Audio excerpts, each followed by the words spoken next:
नमस्कार। कक्षा 12वीं, विषय मनोविज्ञान, चैप्टर नंबर 3, बुद्धि। प्रिय छात्रों, मैं वनराज चावड़ा आज मनोविज्ञान के चैप्टर नंबर 3, बुद्धि की बात करने के लिए आपके सामने उपस्थित हूं। तो दोस्तों, हम सब जानते ही हैं कि पृथ्वी पर रहने वाली समग्र जीव सृष्टियों में मनुष्य सर्वश्रेष्ठ है। अन्य सजीवों की तुलना में मनुष्य के पास विशिष्ट शारीरिक एवं मानसिक क्षमताएं हैं। अन्य प्राणियों की तुलना में मनुष्य का मस्तिष्क भी अधिक विकसित है।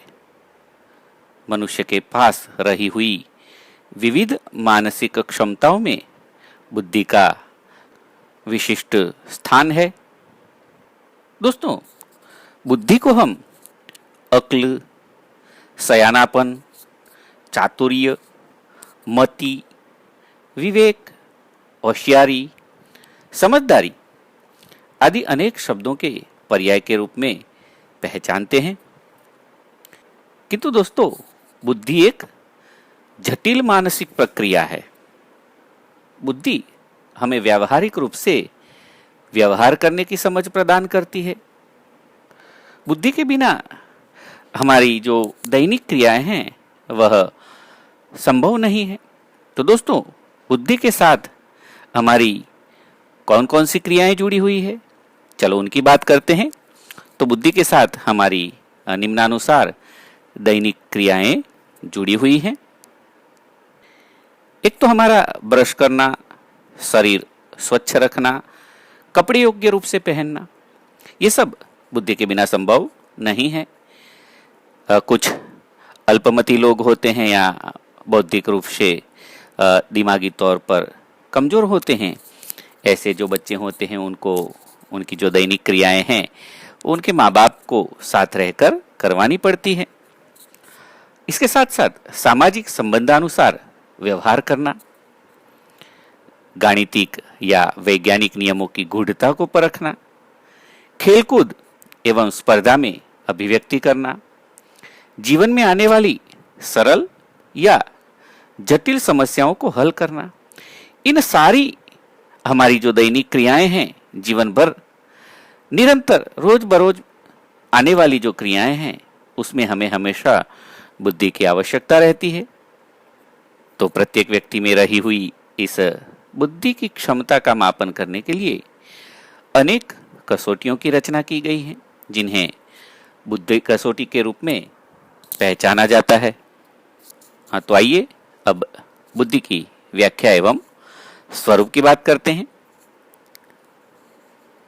दोस्तों, 1879 में जर्मन मनोवैज्ञानिक एबिंगहॉस ने व्यक्ति व्यक्ति के बीच रही हुई भिन्नता के आधार पर बुद्धि की व्याख्या देने का सर्वप्रथम प्रयास किया था। दोस्तों, इसको बिल्कुल ध्यान में रखिएगा कि बुद्धि की व्याख्या देने का सर्वप्रथम प्रयास किसने किया था? तो एबिंगहॉस ने किया था। ये 1 मार्क का सवाल पूछा जाता है। ये बुद्धि शब्द संस्कृत भाषा के बुद्ध धातु से उत्पन्न हुआ है। बुद्ध का अर्थ होता है समझना या ज्ञान प्राप्त करना। बुद्धि के लिए अंग्रेजी में इंटेलिजेंस शब्द का उपयोग होता है। दोस्तों, ये इंटेलिजेंस शब्द लैटिन भाषा से आया हुआ है। लैटिन भाषा में इंटेलिगर क्रियापद से ये बना हुआ है, जिसका अर्थ होता है समझना। तो आइए अलग अलग मनोवैज्ञानिकों ने दी हुई बुद्धि की व्याख्या को हम समझते हैं। बुद्धि की व्याख्याएं। बुद्धि अर्थात वस्तु को जानने की, चित्त की आकलन या समझ शक्ति। यह जो व्याख्या है वह गुजराती के जोड़नी कोश से ली गई है, सार्थ जोड़नी कोश। दूसरी व्याख्या है, बुद्धि अर्थात अच्छी तरह समझने, योग्य रूप से निर्णय लेने एवं तर्क करने की शक्ति, ये बीने एवं साइमन ने दी हुई व्याख्या है। एक और व्याख्या को देखते हैं। व्यक्ति जितनी मात्रा में अमूर्त रूप से विचार करने की शक्ति रखता हो, उतनी ही मात्रा में वह बुद्धिमान होता है। यह व्याख्या दी है टर्मन ने। एक और व्याख्या देखते हैं। बुद्धि तमाम बौद्धिक प्रक्रियाओं का जोड़ है, जिसमें आयोजन, जानकारी का संकेतों में अंकन, ध्यान आदि का समावेश होता है। ये व्याख्या जेपी दास ने दी हुई है। अब बात करते हैं बुद्धि के स्वरूप की। तो दोस्तों, अलग अलग मनोवैज्ञानिकों के द्वारा प्रस्तुत इन व्याख्याओं के आधार पर बुद्धि के स्वरूप को समझने का हम प्रयास करते हैं। दोस्तों, अलग अलग मनोवैज्ञानिकों ने बुद्धि के स्वरूप के लिए बहुत से मुद्दे निकाले हैं, जिनमें से जो 5 महत्वपूर्ण मुद्दे हैं उनकी हम बात करेंगे, और जिनको हम बुद्धि के लक्षण भी कह सकते हैं। तो सबसे पहला मुद्दा है विभिन्न बोधात्मक मानसिक शक्तियों का जोड़। तो ये जो बुद्धि है वो अलग अलग प्रकार की समझ शक्ति से जुड़ी हुई मानसिक शक्तियों का जोड़ है। जैसे कहे कि तर्क करना, विचारणा करना, कल्पना करना या किसी परिस्थिति में निर्णय करना, ये सारे बुद्धि के पहलू है। और इस प्रकार से देखें तो बुद्धि एक समग्र लक्षी मानसिक शक्ति है। तो दोस्तों, किन्हीं मुद्दों पर हमें तर्क करने होते हैं, कभी कभी किन्हीं बातों पर हमें कल्पनाएं करके कुछ लिखना होता है, किसी विशेष प्रकार की परिस्थिति में हमें निर्णय भी लेना होता है। ये सारी बोधात्मकता से जुड़ी हुई मानसिक शक्ति है। और ऐसी तमाम प्रकार की जो मानसिक शक्तियों का जोड़ है, उसी को बुद्धि कहते हैं। बुद्धि का दूसरा स्वरूप या दूसरा लक्षण अमूर्त रूप से तर्क करने की क्षमता। दोस्तों, यह शब्द बड़ा ही महत्वपूर्ण है, इसे ध्यान से समझना चाहिए। मूर्त का मतलब तो यह है कि हमारे सामने ठोस स्वरूप में जो चीज वस्तुएं होती है जिनको हम देख सकते हैं, उसे मूर्त कहते हैं। किंतु अमूर्त वस्तुएं हमारे सामने नहीं होती, उसका कोई ठोस स्वरूप नहीं होता। ऐसी वस्तुओं के बारे में भी चिंतन करना, सोच विचार करना, ये बुद्धि का लक्षण है। जैसे कहें कि शाब्दिक, गाणितिक या वैज्ञानिक नियमों को समझना, शब्द कौन सा अक्षर किसके साथ जोड़ेंगे तो कैसा शब्द बनेगा, गणित के जो तरह तरह के नियम होते हैं, विज्ञान के नियम होते हैं, इन सब को समझना ये अमूर्त क्रिया है। साथ ही साथ सत्य, न्याय, प्रामाणिकता, सज्जनता, ये सारे जो शब्द है उसको कैसे हम समझेंगे, ये अमूर्त है। तो इनको समझना ये बुद्धि की बात है। अपने भीतर से ऐसी समझ शक्ति आती है कि जिससे हम इन शब्दों को, इनके अर्थों को समझ सकते हैं। इसी को अमूर्त तर्क शक्ति कहते हैं। यह हुआ दूसरा लक्षण। आइए बुद्धि के तीसरे लक्षण की बात करते हैं। तीसरा स्वरूप समस्या का हल प्राप्त करने की क्षमता। देखिए दोस्तों, व्यक्ति में उसके भीतर ही ऐसी अंतर्दृष्टि होती है कि जिसके माध्यम से वह समस्या का हल कर सकता है। जैसे कि हमने दूसरे लेसन सीखने की क्रिया में कोहलर का जो चिंपांजी पर किया गया प्रयोग था उसको देखा, तो चिंपांजी के भीतर ही कुछ ऐसी अंतर्दृष्टि उत्पन्न होती है कि जिसके माध्यम से वो लकड़ी के माध्यम से केले की लूम को प्राप्त कर लेता है। तो यही जो अंतर्दृष्टि है, यह भी बुद्धि का ही विषय है। समस्या हल करने के लिए पूर्व अनुभवों का लाभ प्राप्त करना, यह भी बुद्धि का विषय है। दोस्तों, इसमें मैंने एक उदाहरण आपको दिया था पहले भी कि आप शाम को घर आए हैं, मम्मी घर पे नहीं है और आप नाश्ता करने के लिए अलग अलग डिब्बे खोल रहे हैं। लेकिन दूसरे दिन चूंकि आपने पहले दिन अनुभव प्राप्त कर लिया था, इसलिए दूसरे दिन सारे डिब्बे न खोलते हुए सीधा 5वां डिब्बा खोलते हैं। यह हुआ पूर्व अनुभव का लाभ प्राप्त करना, यह भी बुद्धि का काम है। इसके साथ साथ अभ्यास, तालीम या अनुभवों से सीखकर व्यवहार को अधिक प्रभावशाली बनाना। दोस्तों, आप अभी 12वीं में पढ़ रहे हैं। क्या आपकी समझ शक्ति, आपका अनुभव वो आप 5वीं में पढ़ रहे थे वैसा है क्या? आप उतने ही समझदार, उतने ही बुद्धिमान है क्या? दोस्तों, 12वीं में आए हैं तो उसमें बढ़ोतरी हुई कि नहीं? होती ही है। इसी को अभ्यास, तालीम या अनुभव कहते हैं। तो यह भी बुद्धि का विषय है। आइए बुद्धि का चौथा लक्षण, चौथा स्वरूप देखते हैं। उद्देश्यपूर्ण क्रिया करने और निर्णय लेने की क्षमता। दोस्तों, क्रिया तो करते ही हम, लेकिन किसी उद्देश्य को, निश्चित लक्ष्य को लेकर क्रिया करना और विशेष परिस्थितियों में उचित निर्णय लेने की जो क्षमता है वह भी बुद्धि से जुड़े हुई है। जैसे कि जीवन के वास्तविक ध्येय निश्चित करना। मान लो आपसे कहूं मैं कि बेटा आप क्या बनना चाहते हो। अब कोई ऐसा छात्र है जो मुश्किल से पास हो रहा है, उतना ही नहीं, उसने 12वीं में अभी आर्ट्स लिया है, मैं साइकोलॉजी पढ़ा ही रहा हूं, और उससे कहते हैं बेटा आपको क्या करना है, तो बताएगा कि मुझे डॉक्टर बनना है। तो यह उचित ध्येय नहीं हुआ, वास्तविक ध्येय नहीं हुआ, क्योंकि वास्तविक ध्येय के लिए उसे 12वीं में साइंस लेना पड़ेगा, वो तो आर्ट्स का स्टूडेंट है। तो ऐसा नहीं, यूं ही नहीं, वास्तविक ध्येय को निश्चित करना। इतना ही नहीं, परिस्थितियों का योग्य रूप से अर्थघटन करना। किस परिस्थिति में क्या किया जाए, क्या ना किया जाए, ये परिस्थिति कैसी है, सुरक्षित है, अच्छी है, बुरी है, इसका अर्थघटन करना। प्रभावशाली तर्क करना। किसी विषय के बारे में चर्चा हो रही हो और अच्छी अच्छी दलीलें पेश करना, यह भी बुद्धि का ही विषय है।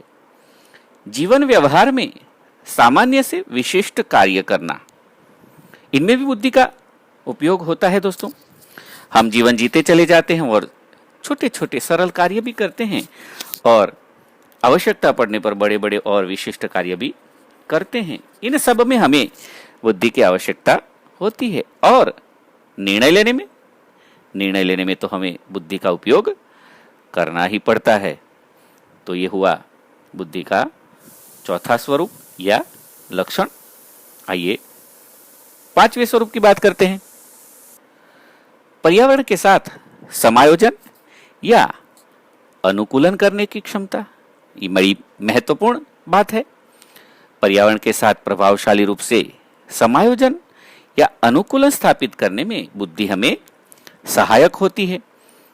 दोस्तों, आपके लिए एक ताजा उदाहरण देता हूं। जैसे चूंकि इसी वजह से हमारा ये वीडियो के माध्यम से या यूट्यूब के माध्यम से पढ़ना भी शुरू हुआ है।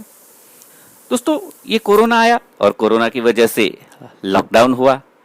सारे लोग अपने अपने घरों में बंद हो गए। जो निरंतर घूमते थे, जो घर में बैठ ही नहीं सकते थे, ऐसे लोगों को भी घर में बैठना पड़ा।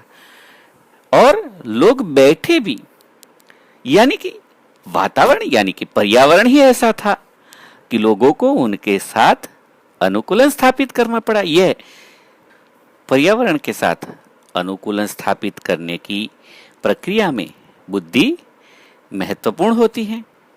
इसके साथ साथ नई परिस्थिति या कार्य के विषय में बदलने वाली अपेक्षाओं के साथ अनुकूलन होने की शक्ति है बुद्धि। हमारे जीवन में अनेक प्रकार की नई नई परिस्थितियां आती हैं, हम उसमें भी अनुकूलन प्राप्त करते हैं। जैसे लड़कियों की बात करें तो पिता के घर 18, 20, 22 वर्ष रहती है, लेकिन जैसे ही वह पिता का घर छोड़ के शादी करके ससुराल जाती है, एक नई ही परिस्थिति में, लेकिन फिर भी वह वहां अच्छी तरह से अनुकूलन स्थापित कर लेती है और अच्छे तरीके से रहती है। तो ये हुई बुद्धि के स्वरूप की बात। आइए अब बात करते हैं बुद्धि की सामान्य संभावनाओं का आलेख कैसा होता है। तो दोस्तों, बुद्धि शिक्षा और समझ के द्वारा ज्ञान प्राप्त करने की, समस्याओं का हल प्राप्त करने की एवं अमूर्त रूप से तार्किक विचारणा करने की क्षमता है। ये हमने उसके लक्षणों में भी देखा। किंतु बुद्धि की जो मात्रा है उसमें व्यक्तिगत भिन्नता पाई जाती है। दोस्तों, हमने ये बात भी सुनी होगी कि तुंडे तुंडे मतिर्भिन्नः, यानी कि प्रत्येक व्यक्ति की बुद्धिमत्ता, प्रत्येक व्यक्ति की समझ शक्ति अलग अलग होती है और इसी प्रकार बुद्धि की जो मात्रा है वह भी प्रत्येक व्यक्ति की भिन्न होती है। लेकिन ये भिन्न तो होती है, वो भिन्न है, क्या है, कैसी है, कितनी है, उसको समझे कैसे? उसको हम कैसे कह सकते हैं कि किसी व्यक्ति में ज्यादा बुद्धि है या किसी व्यक्ति में कम?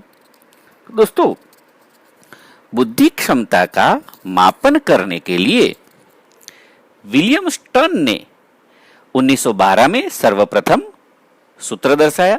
दोस्तों, एक अंक का यह सवाल पूछा जाता है कि बुद्धि क्षमता के मापन के लिए सूत्र है वह किसने दिया? तो विलियम स्टर्न ने। इसको आपको अच्छे से समझ लेना चाहिए। तो विलियम स्टर्न ने बुद्धि मापन का सूत्र सबसे पहली बार दिया। देखते हैं कैसा है यह सूत्र। बुद्धि लब्धि बराबर मानसिक आयु बटे शारीरिक आयु गुणा 100। यानी कि अंग्रेजी में बात करें तो IQ is equal to mental age upon chronological age multiply 100। इस सूत्र के माध्यम से किसी भी व्यक्ति की बुद्धि क्षमता का हम मापन कर सकते हैं। इसी बुद्धि लब्धि के आधार पर बुद्धि की विविध कक्षाओं का आलेख सर्वप्रथम टर्मन ने दर्शाया। दोस्तों, यह भी अच्छे से ध्यान रखना चाहिए कि बुद्धि की विविध कक्षाओं का आलेख सबसे पहले किसने दर्शाया? तो टर्मन ने, कि दोनों में गलती ना हो। दोस्तों, टर्मन ने बुद्धि की विविध कक्षाओं का ये आलेख बनाया है जो घंटाकार आलेख है, जिसके माध्यम से टर्मन समझाते हैं कि समाज के अधिकतर लोग सामान्य बुद्धि क्षमता रखते हैं। तो सामान्य बुद्धि क्षमता मतलब क्या? तो जिनकी बुद्धि क्षमता 90 से 110 तक की होती है वे सामान्य बुद्धि क्षमता के लोग कहलाते हैं और हमारे समाज के 50% से ज्यादा लोग इस सामान्य बुद्धि क्षमता के अंतर्गत आते हैं। दोस्तों, इसके साथ साथ सामान्य से कम या सामान्य से अधिक मात्रा में बुद्धि क्षमता रखने वाले लोगों की संख्या कम है, जबकि मनोदुर्बलता और अति उत्कृष्टता यानी कि प्रतिभा संपन्नता रखने वाले व्यक्तियों की संख्या समाज में 2% जितनी ही है। यानी कि मनोदुर्बल जिनकी बुद्धि लब्धि 70 से कम है और प्रतिभा संपन्न लोग यानी कि जिनकी बुद्धि लब्धि 130 से ज्यादा है, इसमें सिर्फ 2% लोग ही आते हैं। यानी कि मनोदुर्बलता और प्रतिभा संपन्नता में बहुत ही कम मात्रा में लोग आते हैं। तो ये हुआ बुद्धि की सामान्य संभावनाओं का आलेख, जिसकी प्रस्तुति सर्वप्रथम टर्मन ने की थी। दोस्तों, आगे हम बात करेंगे बुद्धि के विविध अभिगमों की। मैं आशा करता हूं कि बुद्धि की व्याख्या और उसके स्वरूप को आप अच्छे से समझे होंगे। आज इतना ही। नमस्कार। सबका मंगल हो।